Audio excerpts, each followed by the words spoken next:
Welcome back. In our last video, we talked all about identifying that ideal client and thinking about the problems that you solve for them, the outcomes that they're looking for, the things that are holding them back from working with you. And today we're going to actually put ourselves in our ideal client's shoes and ask the question, if I were looking for that outcome or solution, or if I were struggling through this problem, what is it that I would Google? Now, I want you to take yourself out of the equation. Chances are you already know the answer to this, so you might not talk the way that your ideal client does about it. You might say, well, you need my course, and here's the name of my course, so they would search for my course. But if they don't know who you are, if they don't know your course, what is it that they would do without that knowledge that you have? You may want to just ask a friend too. If you were looking to have a website designed, what would you search for? And it might not just be web design. It might be web designer in Birmingham, Alabama, web design for interior designers, web design for e-commerce businesses, right? Like, what specifically would your ideal client search for?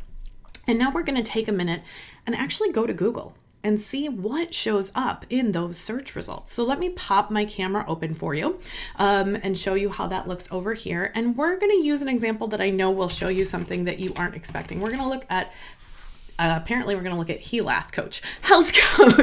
So if you are a health coach, you might think, oh, people are looking for health coaches. So I'm going to go look up the term health coach. And this might help if you're in Rochester, New York, and you're a health coach, you might show up in Google Maps. This might get you the answer that you need.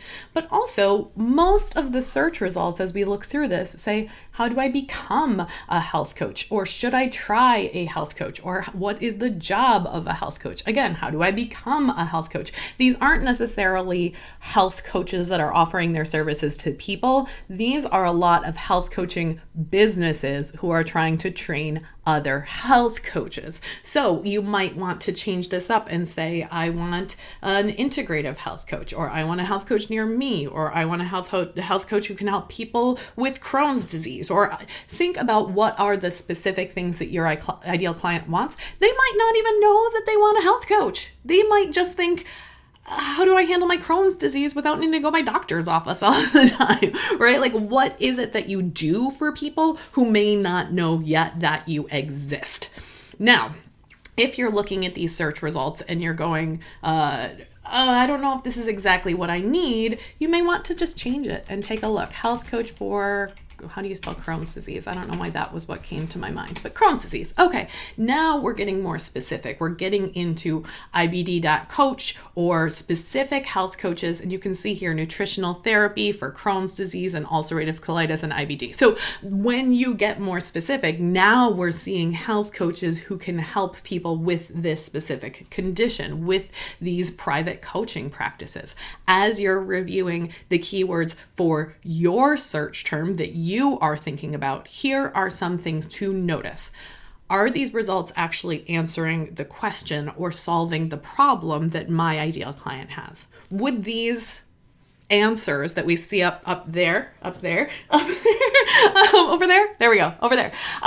would they actually answer the question that I think my ideal client would have, or solve the problem that my ideal client's going through? Are these websites my competitors? They may or may not be. If they're not, then maybe you want to try a little bit of a different approach. Maybe you want to change out your search results and think about the ways that your people would look differently if these aren't giving you the results that you were expecting. If these people are your competitors and they're in your industry, but they're like above your pay grade, then that might be a little bit of a colloquialism. If they're more advanced than you, if they have a bigger audience than you, if they're better known than you, when I do this a lot, I see Search Engine Journal and I'm like, oh, that's a little bit big for me to compete against. So what is it that you can do to get more specific?